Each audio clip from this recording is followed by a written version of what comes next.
ایک اور سوال ہے سر، یہ جیسے عبد القادر جیلانی، ان کو غوث ہوں، اعظم بھی کہتے ہیں، ہوں۔ یہ بریلوی مکتب فکر کے جو لوگ ہوتے ہیں وہ کہتے ہیں کہ یہ حضور کے بلڈ لائن میں سے ہیں، اور اس کے بہت سارے وہ پروف بھی دیتے ہیں الگ الگ کتابوں سے۔ میں نے پروف تو ابھی تک نہیں دیکھا ہے سر، میں اس پہ جاننا چاہتا ہوں کہ یہ غوث اعظم عبد القادر جیلانی صاحب کون ہے، اور ان کا اتنا فیمس کیسے ہو گئے سر یہ؟ یہ صوفی ہیں، یہ ملعون ہیں یہ لوگ، دیکھیں یہ سید ہونا یا نہ ہونا اس کی کوئی اہمیت ہی نہیں ہے، ٹھیک ہے نا؟ سید دنیا میں بہت ہیں، اور سید دنیا میں سب اچھے نہیں ہیں، یہ تو سب کو پتہ ہے، آپ کو پتہ ہونا چاہیے۔ پاکستان میں سید کم ہے بھائی، پاکستان کے ہر شہر میں سید موجود ہیں، ہر قصبے میں موجود ہیں، ہر گلی میں کچھ بہت اچھے اچھے لوگ ہیں، ہم ان سے محبت کرتے ہیں، ان کا احترام بھی کرتے ہیں، لیکن اس کا مطلب نہیں کہ ہر سید ہی بہت ہی شریف ہوتا ہے۔ آپ دنیا کے ہر ملک میں جائیں، اس کے جیل میں کچھ سید ہوں گے، ٹھیک ہے نا؟ کچھ سید ہوں گے، سعودی عرب میں چاہے ہوں گے، عراق میں جائیں گے ہوں گے، ایران میں جائیں، ایران میں کتنے سادات کو پھانسی ہوا ہے، کسی کو جی لواط سر۔ پر، کسی کو بدعت پر، کسی کو چوری پر، بہت سارے، کوئی ٹیررسٹ ہے بھائی، سید ہے ٹیررسٹ ہے، آدمی وہ خود کچھ دھماکے کراتا ہے، ٹھیک ہے نا؟ یہ تو بہت ہے، جی سید عبد القادر جیلانی یہ سید ہے، سید کیوں سے کیا ہوا سید ہے؟ کوئی نبی صلی اللہ علیہ وسلم اگر وہ بھی سیادت بھی مشکوک ہے نا بھائی، کس کی سیادت صحیح ہے کس کی نہیں ہے، وہ بھی تو اللہ جانتا ہے بھائی، ٹھیک ہے نا؟ یہ تو اس طرح نہیں ہے کہ اس کے نسل جو ہے دو پشتوں کے ساتھ جا کے ملتا ہے، اس لیے تو کئی نسلوں کے بعد اس کا دان، اس کا جو شجرہ نامہ ہے 10-15 پشت کے بعد ہے نا، تو اس میں ہیرا پھیری بھی تو بہت ہوتا ہے نا۔ تو عرض یہ ہے، تو یہ کوئی معیار ہے ہی نہیں ہے کہ یہ بھائی اس کی شجرہ نسب دیکھ لو۔ پھر یہ جو آپ کے جو صوفی حضرات ہیں، دیکھیں یہ اسلام میں کوئی تصوف نہیں ہے۔ تصوف سے کیا مراد ہے؟ تصوف یہ ہے کہ بھئی آپ کا ایک پیر ہوگا، اس کے پاس کچھ ایسی باتیں ہیں جو دوسروں کو نہیں پتا، وہ صرف وہ آپ کو بتا دے گا، وہ آپ اس کی مریدی کریں ہو تو وہ اعمال آپ کو بتا دے گا کہ ریاضت یہ کریں، وہ کریں فلان، پھر آپ کو درجات مل جائیں گے۔ یہ پیغمبر صلی اللہ علیہ وسلم کی تعلیمات میں نہیں ہے، اہل بیت علیہ السلام کی تعلیمات میں یہ نہیں، بلکہ انہوں نے منع کیا اس سے، یہ سفر ہے۔ یہ کس کے تعلیمات میں ہے؟ یہ یہود و نصارہ کے ہاں تھے۔ اسلام سے پہلے یہودیوں کے ہاں اور نصارہ کے ہاں راہب ہوتے تھے، وہ ان کا کام یہی تھا۔ وہ مثلا ان کے پاس علوم غریبہ ہوتے تھے، جادو وغیرہ کو، جنات وغیرہ سے، وہ ابھی یہودیوں کا بالکل تصوف بالکل کاپی ہے دو چیزوں کی۔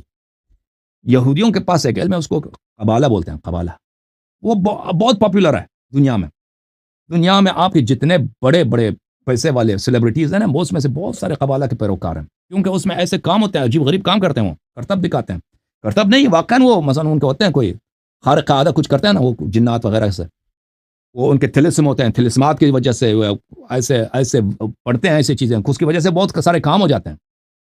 تو یہ کرتب تو سر دکھا یہ کے فیمس کیسے ہوئے؟ ہاں، تو یہ امیر لوگ، ہاں سن لینا ابھی، وہ امیر لوگوں کو کیا کرتے ہیں، امیر لوگوں کو یہ کرتب دکھا کے اس کو پسان لیتے ہیں، پیسے بھی نکالتے ہیں، اور وہ قبالہ جو ہے وہ دنیا میں بہت ہی، وہ یہودیوں کا تصوف ہے، اور اس طرح عیسائیوں کے ہاں اصلی تصوف تو ان کے ہاں ہے، اصل میں اسلام میں تو نہیں تھا یہ، پیغمبر صلی اللہ علیہ وسلم کے زمانے میں کیا پھری مریدی تھی، وہی شریعت ہے نا، وہ سب کے لیے، ایسا تو نہیں کہ پیر صاحب کے پاس کوئی ایسی باتیں ہیں جو دوسروں کے پاس نہیں ہے۔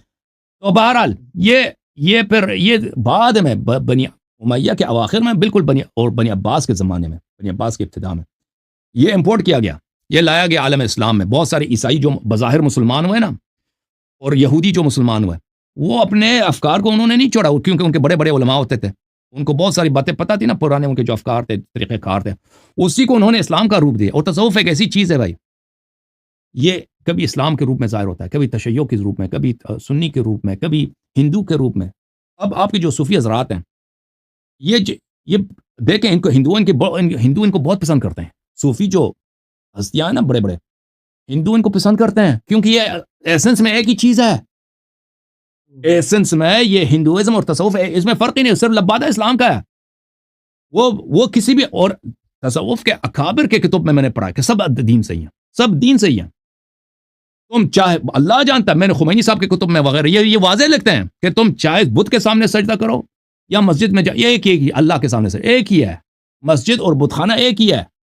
یہ ظاہر، یہ کہتے ہیں یہ ظاہر ہی ایسا ہی ہے، یہ شریعت ان کے لیے ایک کیا ہے، ایک اس کو ظاہر بولتے ہیں، یہ ایک لبادہ ہے جو اس کو کبھی آپ نکال بھی سکتے ہیں، کسی اور شریعت میں بھی جا سکتے ہیں، اصل چیز تو اور چیز ہے نا، اور چیز کو مانتے ہیں، حقیقت، وہ اس کو حقیقت بولتے ہیں۔ تو تصوف میرے بھائی، عرض یہ ہے کہ یہ تصوف امپورٹ کیا گیا، اور یہ اہل بیت علیہ پیغمبر کے زمانے میں، صلی اللہ علیہ وسلم کے زمانے میں یہ نہیں تھا، لذا ان کے احادیث میں آپ کو نہیں ملے گا کہ انہوں نے صوفیوں کو لعنت کی ہو یا مسلمانوں کو منع کیا ہو، لیکن ائمہ اطہار علیہ السلام کے زمانے میں یہ آ چکا تھا، اور بڑے بڑے صوفی ہوتے تھے، تو انہوں نے اپنی شیعوں کو بہت سختی سے منع فرمایا کہ ان کے پاس نہ جاؤ. تو یہ عبد القادر جیلانی اور جیسے لوگ بہت زیادہ ہیں اور ان سے کرامات منسوب کرتے ہیں وغیرہ وغیرہ. تو ان کا یہ جو چیز ہے نا، تو میں نہیں کہتا کسی کے پاس کرامت نہیں ہوتا، اگر کوئی انسان دیکھے، لیکن یہ تصوف سے اس کا کوئی ربط ہی نہیں. جو بھی شخص اللہ کا خوف کرے، حلال بجا لائے، حرام سے دور رہے، واجبات بجا لائے، مستحبات پہ عمل کرے، ہو سکتا ہے کہ اس سے کرام وہ اللہ کا قریب بن جاتا ہے. تصوف اس کا راستہ نہیں ہے. کوئی صوفی اس کا تصوف اور چیز ہے بھائی. اللہ جانتا ہے کہ ان کی یہ جو صوفی ہے نا، یہ آپ ان کے پاس 40 میں نے ان کتابیں بڑی پڑھی ہیں. یہ ان کے دو طریقہ کار ہیں. ایک ان کے اندر کی باتیں وہ جو کسی کو نہیں بتاتے، جو بڑے بڑے صوفی پیر ہوتے ہیں نا، ان کے اندر کی باتیں وہ کسی کو نہیں بتاتے. اور ایک ظاہر ہوتا ہے جو اپنے مریدوں کے لیے ہوتا ہے. آپ ان کے 50 سال ان کی مریدی کریں، وہ آپ کو سچ بات نہیں بتائیں گے حقیقت کیا ہے. وہ آپ کو اسی طرح لٹکاتے رہیں گے، آپ سے کام اپنا نکالتے رہیں گے، آپ سے وہی جو ان کا نوکری کروانا ہوتا ہے نہیں بتائیں گے. لیکن وہ بعض جگہوں پہ وہ لکھتے ہیں کہ ان کی حقیقت کیا ہے.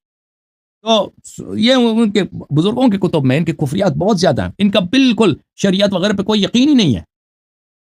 یہ مسلمانوں میں آ جاتے ہیں، مسلمان بن جاتے ہیں، ہندو میں جا کے وہ ہندو بن جاتے ہیں، کرسچن میں جا کے کرسچن بن جاتے ہیں. ان کی مجبوری ہے کہ جب مسلمانوں کے درمیان رہتے ہیں تو ان کو شریعت کا خیال رکھنا پڑتا ہے، لا الہ الا اللہ محمد رسول اللہ کہنا پڑتا ہے، قبلہ کو ماننا پڑتا ہے. لیکن وہ ان کا عقیدہ نہیں. یہ خود اپنی کتابوں میں ابو بکر ابن عربی وغیرہ وغیرہ وغیرہ یہ سب کہتے ہیں کہ وحدت الادیان، کہ سب دین ایک ہی دین ہے. یہ سب حقیقت میں ایک ہی بات ہے، اس میں کوئی فرق ہی نہیں ہے. بہرحال تو عرض ہے عبد القادر جیلانی وغیرہ یہ سب اہل بیت علیہ السلام نے ان لوگوں کو لعنت کیا ان کے طریقہ کار سے اور ان کے اتباع سے. دیکھیں، اگر کوئی سچ ہے، حقیقت ہے دنیا میں، قرآن و سنت سے خارج نہیں ہے.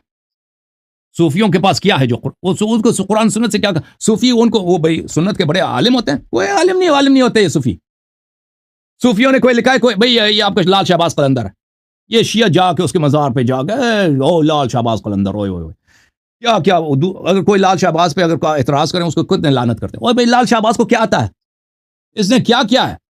اس نے کوئی حدیث کی کتاب لکھی ہے، کوئی شریعت پہ کوئی عقائد کی کوئی دفاع کی ہے؟ اس کو کیا ہے؟ یہ صرف ایک صوفی تھا. اس کے اشعار واضح تو پہ دلالت کرتے ہیں کہ کٹر صوفی تھا یہ، اور یہ اسماعیلی تھا. اور صوفی حضرات یہ ہوتا ہے کہ اپنے کتابوں میں اہل بیت علیہ السلام کی جو مسلمان صوفی ہیں نا، جو ہندو صوفی ہیں وہ تو اپنے وہ بھگوان وغیرہ کی تعریف کریں گے. مسلمانوں میں جو رہتے ہیں وہ تو بھائی وہ ضرورت کو دیکھتے ہیں، بھائی دنیا کو دیکھتے ہیں کہ کس کا پلہ بھاری ہے. اگر ان کی منفعت اس میں ہو کہ ابو بکر عمر کی شان میں منقبت لکھیں، وہ لکھ دیں گے بھائی اس کی شان میں بڑے لمبے. اور اگر ان کو یہ پڑ جائے کہ بھائی یہاں پہ شیعہ زیادہ ہیں تو وہ اہل بیت علیہ السلام کی منقبت میں کچھ اشعار لکھیں گے. تو یہ محبت کا اظہار جو ہوتا ہے یہ تشیع کی دلیل نہیں ہوتی، ہدایت کی دلیل. ہدایت کا معیار صرف کیا ہے؟ کتاب سنت حدیث ہے. کتاب سنت حدیث اس کی اتباع کریں. عبد القادر جیلانی کا اس میں کوئی رول ہی نہیں ہے بھائی، وہ بلا وجہ ایسے ہی ٹھیک ہے نا، صوفیوں کے پیروں میں سے ایک پیر ہے، ختم. ٹھیک ہے تھینک یو سر.